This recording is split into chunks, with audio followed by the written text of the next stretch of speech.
Hey guys, welcome back, and this is how to copy Google Calendar events. So guys, first thing is just simply go ahead and go to your Google Calendar. And now in order for you to copy an event, let's say I have an event over here, you can just simply click on it, and you will have here the three dots, which is the options. So you could just simply select this one, and after that you will have a template over here, and you can change the date over here. Let's say I'm gonna go for 2 days ahead, and we're gonna go for the same time over here.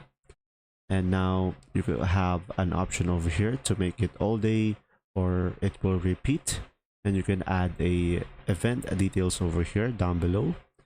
And now you can also add a guest over here, and once you have provided all of the necessary information that you will prefer, you could just simply select save, and as you can see, we have duplicated it, and that's simply about it.